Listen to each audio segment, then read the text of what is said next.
Sahabat bukanlah orang yang telah muncul dalam keadaan jadi. Mereka mengalami proses. Mereka mengalami perjalanan hidup dengan penuh tempaan, sehingga mereka akhirnya dipuji oleh Allah Subhanahu wa taala di dalam beberapa tempat di dalam Al-Qur'anul Karim.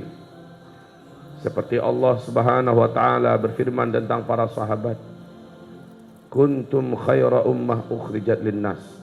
Kalian adalah orang yang terbaik, manusia-manusia terbaik yang pernah dimunculkan, yang pernah dihadirkan oleh Allah di pentas kehidupan manusia di bumi ini.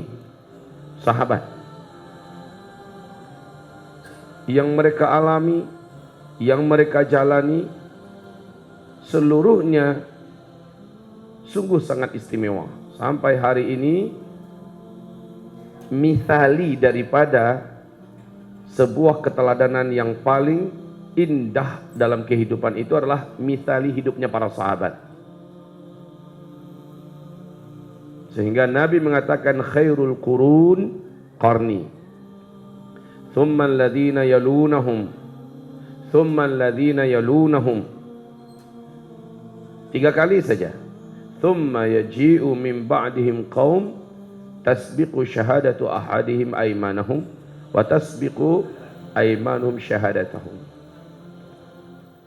Sebaik-baik manusia yang mengirisi generasi adalah generasi aku, kurun aku, Rasul dan para sahabat. Thumma alladhina yalunahum, kemudian generasi setelahnya, yaitu para tabi'in. Thumma alladhina yalunahum, kemudian generasi setelahnya lagi, yaitu tabi'in. Coba lihat, Nabi meletakkan papan atas dari generasi terbaik manusia ini adalah beliau dan para sahabat. Ibarat Allah yang kami muliakan, sahabat-sahabat ini dijadikan oleh Allah Subhanahu wa taala sebagai generasi yang dijamin dan pasti masuk surga.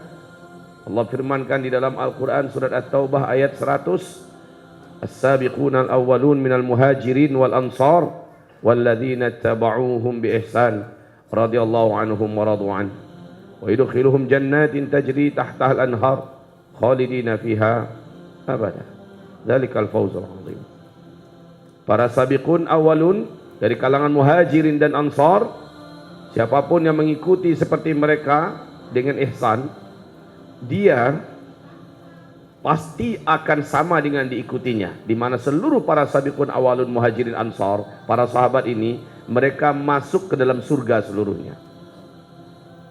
Dijamin. Mana ada generasi yang dapat jaminan macam ini dari Allah Rabbul Alamin selain para sahabat.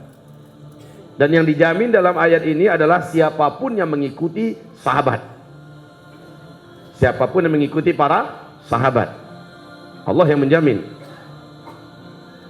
Enggak tanggung-tanggung. Bukan Nabi Muhammad, walaupun banyak ada hadis Nabi yang menjamin para sahabat-sahabatnya sebagai ahlul jannah, tetapi dari Allah sendiri ada jaminan.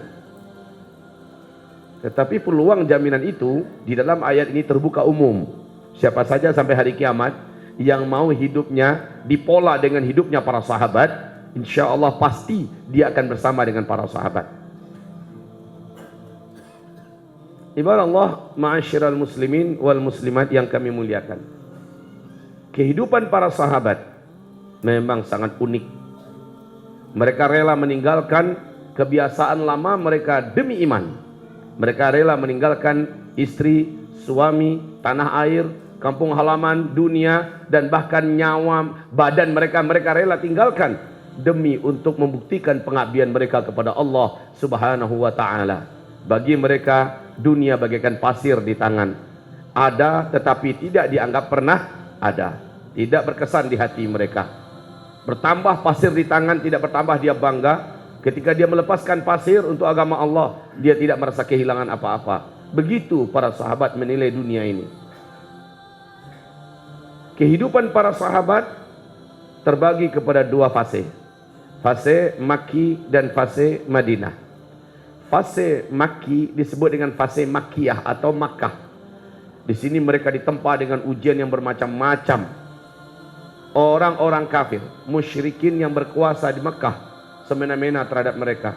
Tidak ada satupun sahabat yang tidak bebas, yang bebas daripada jotosan musuh-musuh Allah Subhanahu wa taala, kecuali para jawara-jawara yang memang terkenal ditakuti seperti Umar, Hamzah dan sebagainya. Tapi yang lain-lain termasuk para donatur-donatur, termasuk para muhsinin-muhsinin yang ada, babak belur di tangan para kafirin Quraisy. Ini mereka lalui. Tidak sebatas hanya fisik, psikis juga mengalami ujian yang sangat bertubi-tubi. Digoncang kehidupan mereka sampai ke tingkat mereka disiksa, dibantai, dibunuh, dan ada yang diusir. Kaum muslimin seluruhnya mereka lalui dengan teguh, tegar dan sabar, dan mereka lulus. 13 tahun mereka di Mekah. Setelah itu mereka diberangkatkan oleh Allah atas instruksi, diizinkan atau pergi hijrah. Di Madinah mereka menemukan saudara dan mereka bersatu. Disitulah kekuatan mulai terbentuk. Dan saat itu Rasulullah sebagai pemimpin tertinggi, kondisinya saat itu sudah terbentuk sebuah kekuatan de jure dan de facto. Kaum muslimin, umat Islam di bawah pimpinan Rasulullah dan para sahabat sudah leluasa mengamalkan Islam. Maka syariat Islam sepenuhnya total bisa dilaksanakan. Dan satu keistimewaan yang ada di fase kedua, fase Madani, yaitu para sahabat hidup dengan dakwah dan jihad. Kalau sebelumnya mereka hanya hidup dengan dakwah, dengan apapun cara dan harga, mereka korbankan segala-galanya demi bisa menghidupkan dakwah ini. Tetapi untuk di Madinah sudah hidup syariat jihad. Dan mereka menjadi petempur-petempur yang tidak pernah diperkirakan sebelumnya oleh timur dan barat. Mereka menjadi petarung-petarung yang luar biasa, sangat menakutkan. Seolah-olah satu orang sahabat itu di pandangan musuh di timur, di pandangan musuh di barat adalah malaikat-malaikat maut yang melaju dengan kecepatan tak terhentikan. Ibarat Allah yang kami muliakan, di waktu yang sama ibadah mereka, di waktu yang sama ketaatan amalan mereka, di waktu yang sama infak dan sedekah mereka luar biasa. Generasi ini mendapatkan pujian, dan pujian itu berlaku sampai hari kiamat. Anda juga bisa mengunjungi Facebook kami di facebook.com/amanahinsanmadani, atau bisa tonton kami di youtube.com/sahabatyamima, dan follow Twitter kami di twitter.com/@sahabat_yamima. Sahabat Yamima, peduli dan memahami.